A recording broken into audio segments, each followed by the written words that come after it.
इदम श्री सद्गुरुवे नमः। परम पूज्य गुरुदेव वंदे माँ का ध्यान करते हुए, उनके दिव्य प्रेम ज्योति को अंतःकरण में ग्रहण करते हुए आज प्रवचन 87 का शुरुआत, उसका आरंभ, और इसका नाम है साकार और निराकार ध्यान डे 1। तो साकार और निराकार के गुरुदेव बात कर रहे हैं, और गुरुदेव ही वो शक्ति हैं जो हमारे लिए वो देह में साकार थे, पर हम में से कितने लोग ऐसे हैं जिन्होंने उन्हें साकार देह से नहीं देखा, तो वो निराकार है, लेकिन फिर भी हम उन्हें अनुभव कर सकते हैं, फिर भी हम परम वंदे माता जी के स्नेह को, प्रेम को फील कर सकते हैं। तो साकार और निराकार कहाँ से आता है? ये मन से आता है। तो इस मन को जानेंगे, इस मन को समझेंगे, पर पहले माँ जो कह रही है उसका स्मरण करते हैं कि ऑडियो आदि शक्ति माँ गायत्री की कृपा से हमारे पास आया है। ये पुस्तक हमारे पास केवल कृपा से आई है। इस पुस्तक को ध्यान से पढ़ें, इन ऑडियो को ध्यान से सुने, मुख्य अंशों को नोट कीजिए, उनको अपने गुण, कर्म, स्वभाव, आचरण में ढालिए, और उसके बाद इन ऑडियो को विश्वव्यापी बना दीजिए। और चाहें तो जन्म शताब्दी पुस्तक माला का सेट लेकर इन किताबों को भी बांट सकते हैं। एक काम और भी कर सकते हैं, आप अगर किताबें बांटते हैं, अखंड ज्योति युग निर्माण योजना या कोई भी परम पूज्य गुरुदेव का साहित्य कहीं बांटते हैं, तो आप उस साहित्य पर श्री प्रिया काउंसलिंग लिख सकते हैं ऊपर, और उसके नीचे ब्रैकेट में लिख सकते हैं 100+ बुक्स स्वाध्याय अवेलेबल। तो शायद, हमें नहीं पता वो एक किताब कितने हाथों में होकर जाएगी, वो एक किताब कहाँ कहाँ पहुंचेगी, तो नहीं पता होता कि कौन सी चीज कब कहाँ काम कर जाए। अगर आपका अंतःकरण को लगता है कि आपके जीवन में कोई लाभ हो रहा है, जैसे यहाँ तो कंटिन्यू हो रहा है, और अगर इन ऑडियो से इस जीवन में लाभ हो रहा है, तो फिर ये एक नैतिक जिम्मेदारी बन जाती है परम पूज्य गुरुदेव वंदे माँ की तरफ कि इन ऑडियोज को विश्वव्यापी बनाना है, इन्हें ज्यादा से ज्यादा लोगों तक पहुंचाना है। तो हम उसमें लिख सकते हैं, YouTube channel Shri Priya counselling के माध्यम से 100+ ऐसी किताबों का स्वाध्याय कीजिए। हम एक छोटा करके कुछ लिख सकते हैं। इसी क्रम में अब गुरुदेव हमें कह रहे हैं साकार और निराकार ध्यान क्या होता है। एक गायत्री मंत्र करते हैं, और गायत्री मंत्र के अक्षरों को बनता हुआ देखते हैं। सामने हमारे भीतर, हमारे मस्तिष्क में क्या इमेज क्रिएट हो रही है। जब हम गायत्री मंत्र पढ़ रहे हैं तो क्या होता है, हमें गायत्री माता दिखाई देती है, हमें सविता देवता दिखाई देते हैं, हमें मंत्र के अक्षर दिखाई देते हैं। क्या होता है हमारे अंतःकरण में, उसको अनुभव करने का प्रयास करते हैं। ओम भूर्भुवः स्वः तत्सवितुर्वरेण्यं भर्गो देवस्य धीमहि धियो यो नः प्रचोदयात्। इदम श्री सद्गुरुवे नमः। अब क्या हुआ, हमारे अंदर एक गायत्री मंत्र था, एक साउंड थी, एक फ्रिक्वेंसी थी, एक एनर्जी थी, लेकिन फिर भी अगर इस मंत्र को 50 लोग सुनेंगे तो उनके पास अलग अलग अपनी अपनी इमेजिनेशन होंगी। 50 के पास 50 तरीके के अनुभव होंगे मात्र एक मंत्र से। इसका मतलब ये साकार और निराकार, क्या ये इंडिविजुअलिटी पे डिपेंड कर रहा है? क्या ये इंडिविजुअल गुण, कर्म, स्वभाव पर डिपेंड कर रहा है? तो गुरुदेव कह रहे हैं, मैं आपको दीपक का उदाहरण देकर समझा रहा था। आप दीपक जलाएं। दीपक जलाने के साथ साथ और दीपक जलाने के बाद आप ध्यान रखें कि भगवान की भक्ति का एक मूलभूत सिद्धांत यह भी है कि आदमी को जलना पड़ता है, गलना पड़ता है। दीपक क्या है?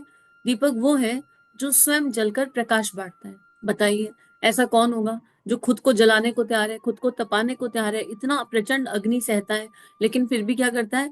मुस्कुराता है और प्रकाश बांटता रहता है। यह भगवान का भक्त है जो बरगद के पेड़ की तरह से बड़ा हो जाता है।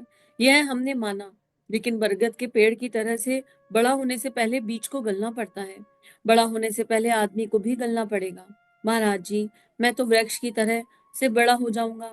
तो हाँ बेटे, जरूर हो जाएगा, लेकिन गलना तो पड़ेगा। नहीं, मैं गलना तो नहीं चाहता हूँ।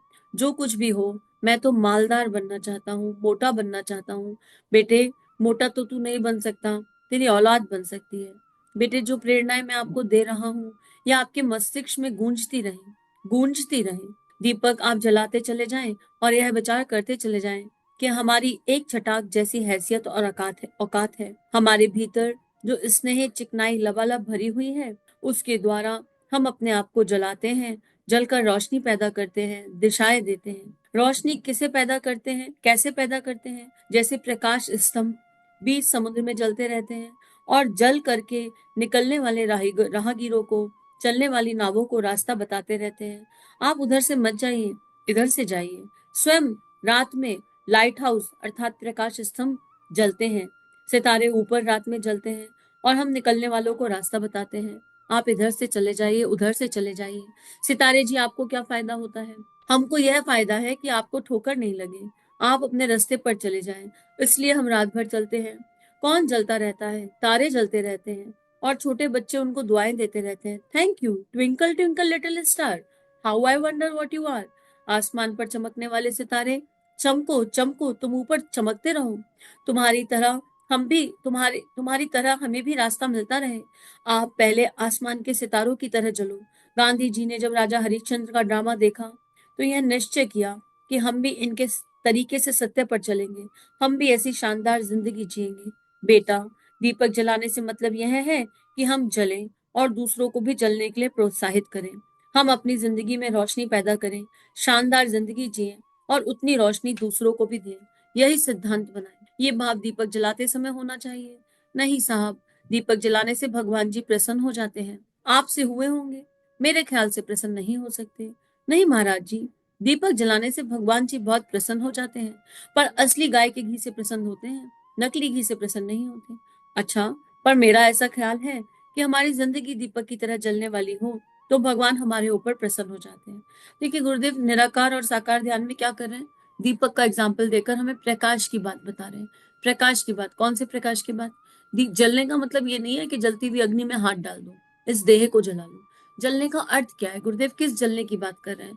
दीपक अपने आप जलकर दूसरों को प्रकाश दे रहा है, इसका मतलब क्या?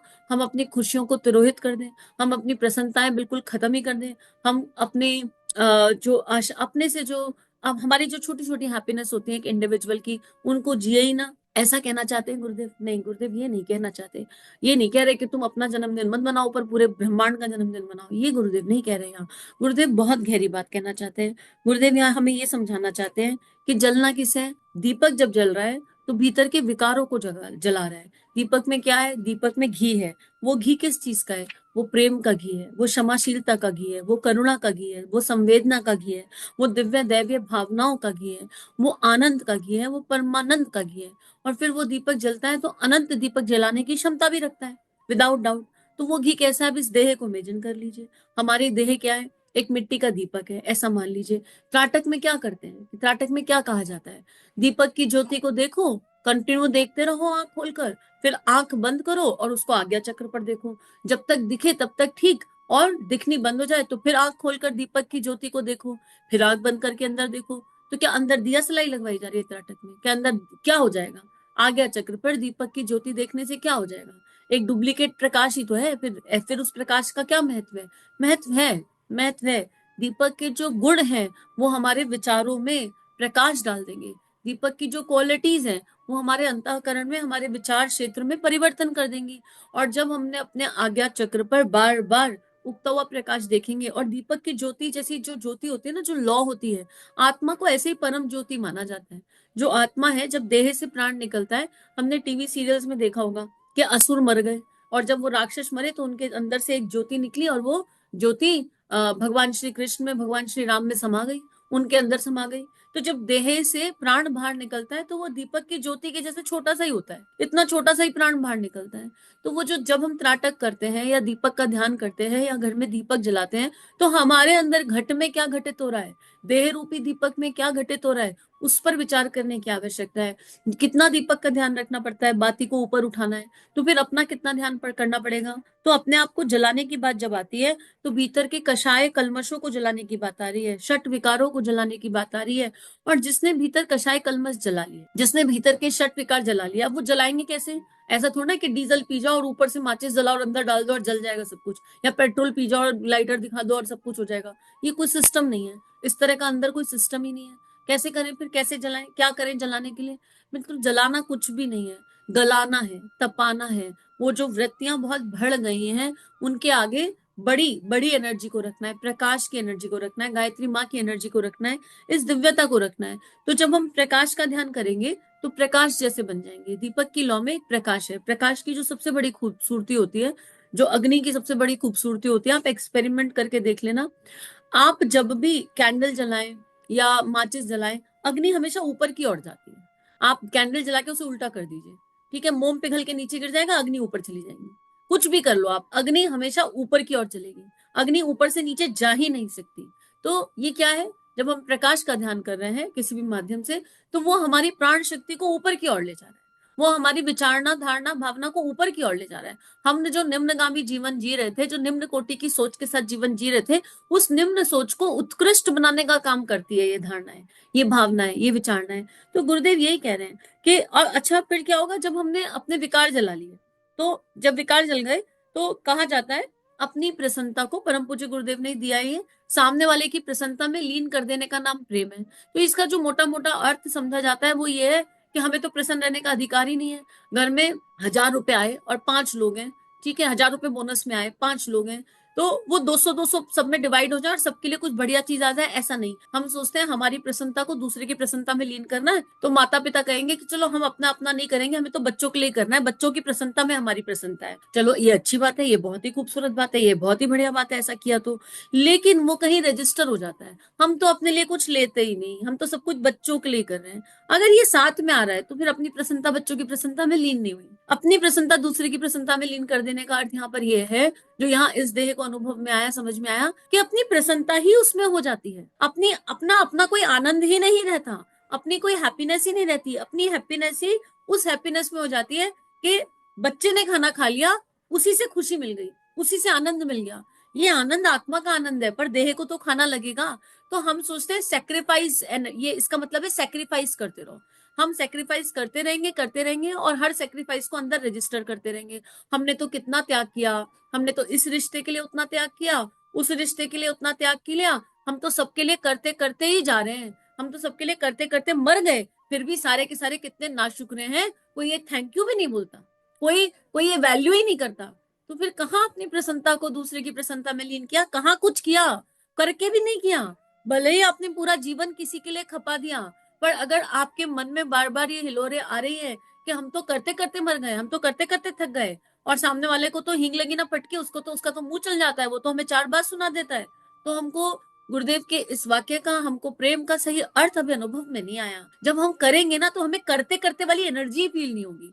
जिस काम से हमें प्रेम हो जाता है वो करने में हमें आनंद आता है, वो करने में हमें सुकून मिलता है, वो करने में हमें हैप्पीनेस मिलती है। तो जब ये दीपक जल रहा है ना, तो इसको जलन फील नहीं हो रही, इसको तकलीफ नहीं हो रही, इसको दर्द नहीं हो रहा, इसको क्या फीलिंग आ रही है, इसको हैप्पी फीलिंग आ रही है कि जब मैं जलता हूँ तो एक प्रकाश निकलता है, और वो जो प्रकाश है, वो जो ऑरा मंडल है, वो जो प्रकाश निकलता है, वो मुझे बड़ा आनंद देता है, वो मुझे बड़ा सुकून देता है। तारों से तो पूछा, तारों आपको क्या मिलता है, बोले कुछ नहीं मिलता। जब आपको रास्ता मिलता है और आप ठोकर लगने से बच जाते हो तो हमको एक खुशी मिलती है, हमको एक हैप्पी फ्लेवर मिलता है, हमको एक आत्मिक संतोष मिलता है। तो इस बात पर गहराई से चिंतन करने की आवश्यकता है। आशा है हम सब लोग इस पर चिंतन करेंगे, अपने अपने आधार पर चिंतन करेंगे, और ताकि परम पूज्य गुरुदेव हमें जिस प्रेम की ओर ले जा रहे हैं, जिस निराकार, जिस साकार का दैवीय अनुभव गुरुदेव हमें कराना चाहते हैं, वो हमको अनुभव में आ जाए। आज के लिए इतना ही।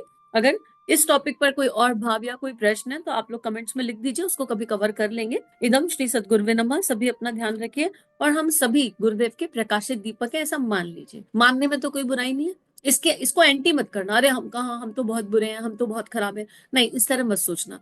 गुरुदेव हमें प्यार करते हैं, माँ हमें प्यार करती है, कोई तो भगवान होगा आपके जीवन में, कोई तो इष्ट होगा आपके जीवन में, कोई तो ईश्वर होगा आपके जीवन में, कोई तो स्वरूप होगा आपके जीवन में, चाहे वो किसी भी रूप में हो, चाहे वो जीसस के रूप में हो, चाहे वो अल्लाह के रूप में हो, कोई तो एनर्जी होगी आपके जीवन में।